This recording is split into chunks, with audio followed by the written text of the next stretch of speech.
Hey everyone, I'm Ray Bella, and this is Words for Granted, a podcast that looks at how words change over time. If you value this podcast as a free educational resource, you can support the show by making a monthly donation at patreon.com/wordsforgranted. Thanks to Keegan, Alex, Cassie, Andro, and Ronan for their recent contributions. I've been posting one bonus episode per month on Patreon these days, and the latest patrons-only episode will explore the idiomatic phrases to go berserk and to go postal. I haven't finished it yet, but it'll be up there soon.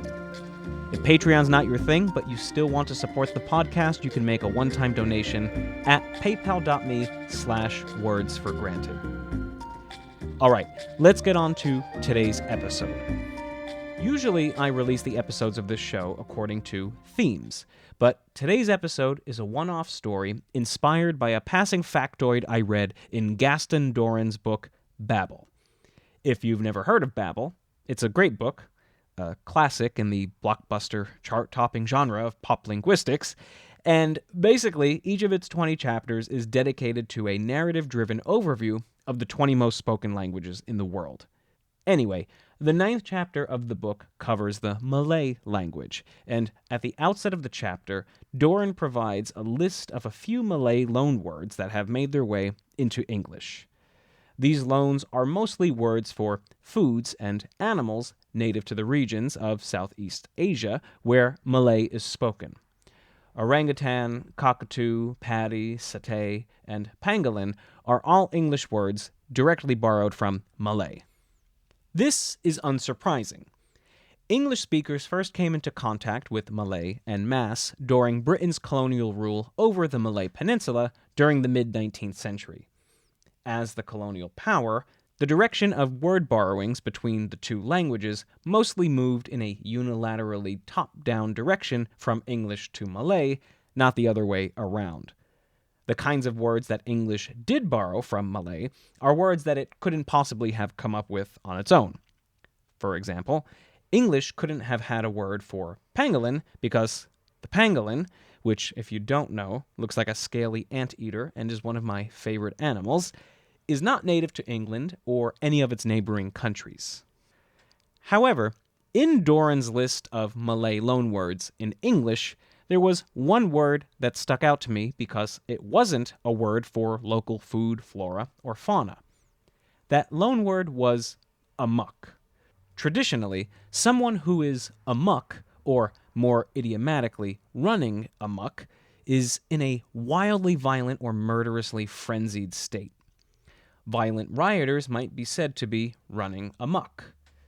Running amok also has a less violent and more colloquial sense. We might describe an out-of-control child or another variety of mayhem as running amok. Since the late 19th century, the American Psychiatric Association has officially recognized amok as a mental disorder.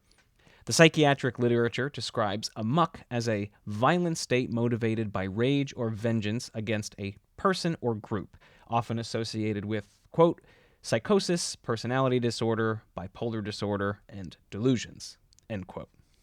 Why, then, amid its loanwords for native food and animals, did English need to borrow from Malay a word for this alleged mental disorder?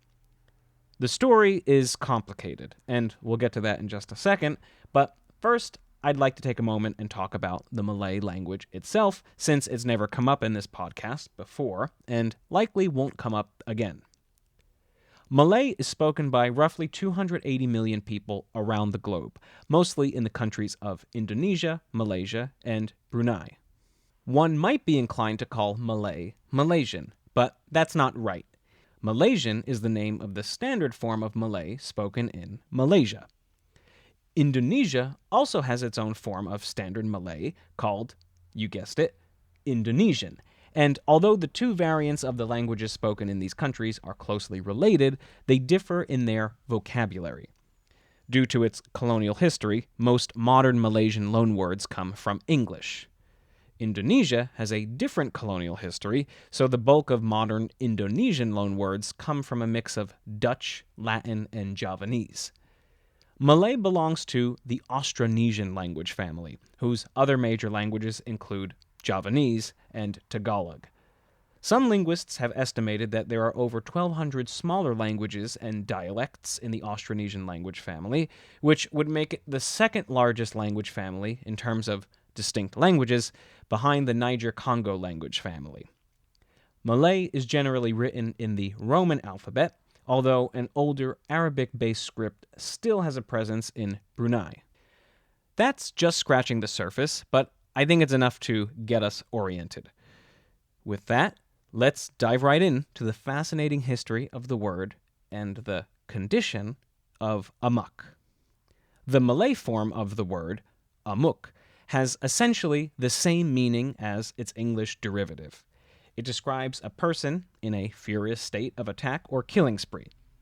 It has cognates in other Austronesian languages, including Tagalog and Maori, where it shares a sense of attack. The Hobson-Jobson dictionary suggests that this mutual ancestor may either derive from the native Austronesian word amar, meaning fight or war, or the Sanskrit word amoksha, which roughly translates as that which cannot be loosened. The idiom to run amok is a direct translation of the Malay verb meng amok. The first attestation of amok in a Western language is in a 1516 Portuguese text called the Book of Duarte Barbosa, an account of the countries bordering the Indian Ocean and their inhabitants. This is historically coherent, since the Portuguese were among the first Europeans to explore and colonize Southeast Asia. Barbosa's text was a popular travel book in the early 16th century that got translated into other European languages. Thus, the first English reference to amok, or rather amuko, which is an old variant of the word, is in a translation of Barbosa's text. It reads, quote, "There are some of them who, if they fall ill of any severe illness, vow to God that if they remain in health, they will of their own accord seek another, more honorable death for his service, and as soon as they get well, they take a dagger in their hands and go out into the streets and kill as many persons as they meet, both men, women, and children, in such wise that they go like mad dogs, killing until they are killed. These are called amuko. And as soon as the people see them begin this work, they cry out, saying, 'Amuko, Amuko,' in order that people may take care of themselves, and they kill the Amuko with dagger and spear thrusts." End quote. Not the most eloquently translated passage, but basically it describes a person who, rather than dying helplessly at the hand of an illness, vows to go off on a killing spree and die as a result of people trying to stop his killing spree. In this description, Barbosa makes it sound like this is something that happens somewhat frequently. Frequently enough for there to be a word for it, and frequently enough for the local people to have protocol for dealing with what may seem to us like an unusual outbreak of violence. So, should we trust this account? As you may well know, pre-modern European descriptions of indigenous peoples have a tendency to exoticize, demonize, and flat-out invent things about their encounters. In a past episode of this podcast, in which we looked at the etymology of cannibal, we explored Christopher Columbus's journals, in which he describes encounters with ravenous flesh-eaters. These accounts were believed to be 100% true at the time of their publication, but their facticity in more recent years has been called into question. But as it turns out, Barbosa's description of amok on the Malay Peninsula is not just a fanciful invention of a single European imagination. In the late 19th century work, the Hobson-Jobson Dictionary, Henry Yule and A.C. Burnell list dozens of quotations and citations that document European encounters with amok in Southeast and South Asia. By the way, the full title of the Hobson-Jobson Dictionary is Hobson-Jobson, a glossary of colloquial Anglo-Indian words and phrases and of kindred terms, etymological, historical, geographical, and discursive. And the text is exactly what its full title claims to be. In one Hobson-Jobson citation of amok, a debtor who can't pay his debts runs amok in order to avoid becoming a slave and is killed amidst his rampage. In several general accounts, amok is described as a form of spontaneous, unprompted violence. In another account, a man who has run amok is not killed, but instead subdued amidst his violence, and is later tried in court. In the wake of his killing spree, the amuko, that is, he who has run amok, claims to have had no idea what he was doing, as if possessed by a demon. The Western author of this particular quotation says that he has witnessed at least 20 such incidents of supposedly unconscious amok incited by South Asian natives. In another quotation, amok is described as a radical but honorable behavior demonstrated by some soldiers, an attitude in which an amuko is unafraid or even willing to die on behalf of his ruler or community. In these cases, revenge is often a motivating factor behind running amok. By the way, that phrase running amok was popularized in English by the famed explorer James Cook in one of his travelogues. According to Cook, quote, "To run amok is to get drunk with opium, to sally forth from the house, kill the person or persons supposed to have injured the amok, and any other person that attempts to impede his passage." So, in Cook's estimation, amok is connected with drug consumption and is a response to injury, whether physical, verbal, financial, etc. By the way, in virtually all of these attestations, the runners amok are men. So this is kind of a lot to take in and make sense of. The common thread among these descriptions, which, keep in mind, do come from the perspective of colonial Europeans, is a native Southeast Asian male who goes off on a killing spree. Yet the motivations of these killing sprees vary from account to account. The killing spree of a warrior seeking revenge on behalf of his lord seems categorically different from that of the sick man described by Barbosa, yet they are both described in the literature as amok. So this raises a few questions. Does the Malay verb mang amok, to run amok, describe a general killing spree or something specific? If it describes something specific, what is it? And is it something unique to pre-colonial Southeast Asian cultures? These questions kind of force me to go beyond my usual wheelhouse of linguistics and history, but I'm going to try to synthesize an answer for you, hopefully without going too far off the deep end. So, what is the Malay perspective on running amok? According to traditional Malay beliefs, amok was caused by supernatural possession. The hantu belian was believed to be an evil tiger spirit that possessed human victims, causing them to lose their awareness and act murderously. Because the hantu belian was perceived as an uncontrollable force external to the individual, instances of amok were not perceived by Malay tribespeople as the fault of the perpetrator. When Western sociologists and anthropologists began studying amok in Southeast Asia in the 19th century, they came up with a different explanation for the phenomenon. They determined that amok was a culture-bound syndrome, identifying wounded honor or pride as the constant across all instances of amok. Let's unpack this a bit. A culture-bound syndrome is a mental disorder shaped by the unique culture of the individual afflicted by the syndrome. Culture-bound syndromes are not observed outside of those unique cultures and do not have causes observable by conventional medical fields. In other words, culture-bound syndromes, such as running amok, are not caused by things like a chemical imbalance or, say, a malfunctioning organ. They're caused by something else. And in the context of traditional Southeast Asian amok, that something else is widely accepted to be wounded honor or pride.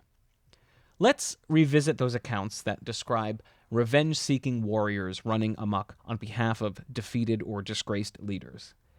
In a culture such as pre-colonial Southeast Asia, where honor was held in nearly sacred regard, it's easy to see how this form of amok might arise.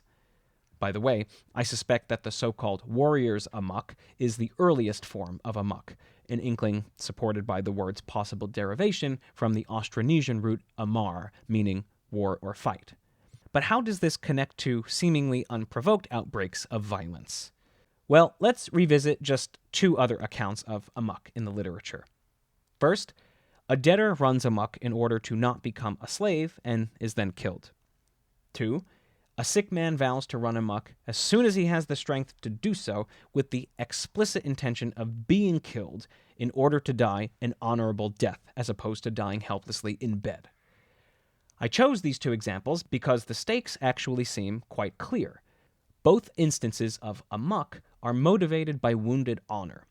Again, in a culture that puts honor above all, it's perceived as more honorable to die fighting than to die bedridden or as a slave. By running amok, these individuals become feared, and thus their honor and dignity is restored. Now, there are also accounts of amok where the killing spree seems random. At first, this might seem to undermine the whole theory of wounded pride as the common thread, but consider this. All written accounts of amok known to the West were written by Westerners during an era of colonization, and if you belong to a society that values honor above everything else, and you're watching your village and people day by day getting exploited by foreign powers, random outbreaks of amok suddenly seem less random. With that said, it's now widely believed that amok, in its original Southeast Asian context, was essentially a form of suicide. This is contrary, of course, to the traditional belief of supernatural possession, and it also suggests that those accounts that, blame opium as the cause of amok are misguided. Opium was likely just a way of numbing the reality of death. Now, I don't want to give you the impression that Western scholars came up with this hypothesis all at once. Some early doctors studying amok thought that the tendency might be hereditary. Others thought that it might be an extreme symptom of malaria. Some merely wrote it off as a primitive behavior of an uncivilized culture. Though cases of amok have virtually vanished in the 20th century, recent scholars have revisited the original reports of amok, proposing that it's actually not a culture-bound syndrome unique to Southeast Asia at all. Suicide by cop and berserkers are two examples of amok-like behavior outside of Malaysia and Indonesia. Suicide by cop is when suicidal individuals deliberately instigate violence in order to provoke lethal retaliation from police officers, thus offloading their suicide to a third party, and berserkers are fighters in the Scandinavian corpus who, according to all accounts, fought their enemies in a furious trance-like state. So let's zoom out here. The word amok has remained consistent over time, but our understanding of what causes amok has not.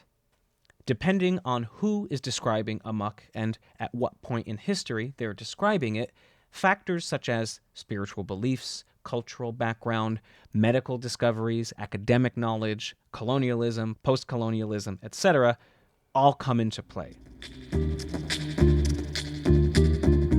All right, we're ending on a heavier note than usual, but hopefully you still enjoyed listening to the show. Again, if you want to support my research, you can make a monthly contribution at patreon.com. That'll also give you access to short monthly bonus episodes.